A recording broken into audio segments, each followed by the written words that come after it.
Team প্রধানের প্রাক্তন খেলোয়াড় রাজীব ঘোষ। একটু করতালি দেব। এরপর কুসুম উপহার, তারপর সুদৃশ্য মোমেন্টো পৌঁছে দেবো জনি ভাইয়ের হাত দিয়ে রাজীব ঘোষের উদ্দেশ্যে। ধন্যবাদ।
বছর খেলা পরপর দেখছি।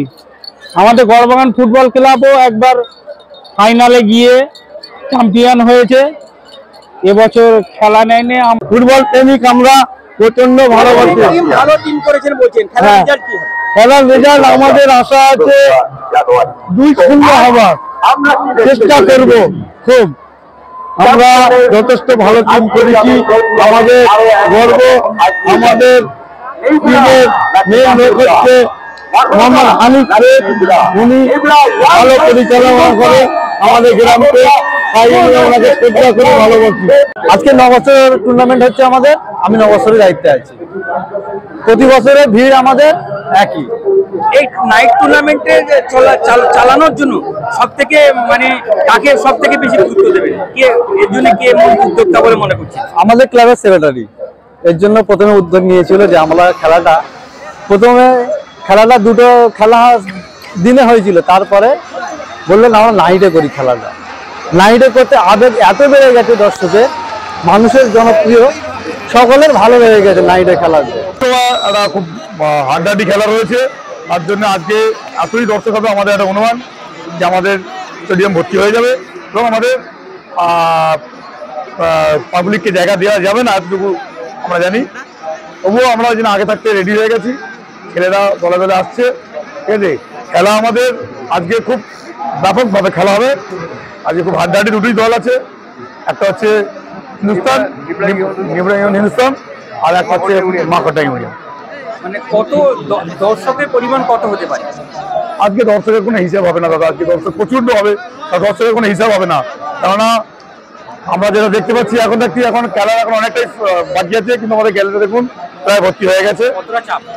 প্রচন্ড চাপ আমাদের চাপ, রাস্তা আমাদের এমনিতে এখন একটি জ্যাম হয়ে গেছে। ঠিক আছে, তো আরও আমরা জানি আরও দর্শক আমাদের আসছে। এখন আমাদের কোনো প্লেয়ারই এখন আসেনি, আপনি আরও দর্শক এসে গেছে। প্লেয়ার যখন মাঠের মধ্যে নামবেন তখন কত অনুমান করে নিন। ঠিক আছে।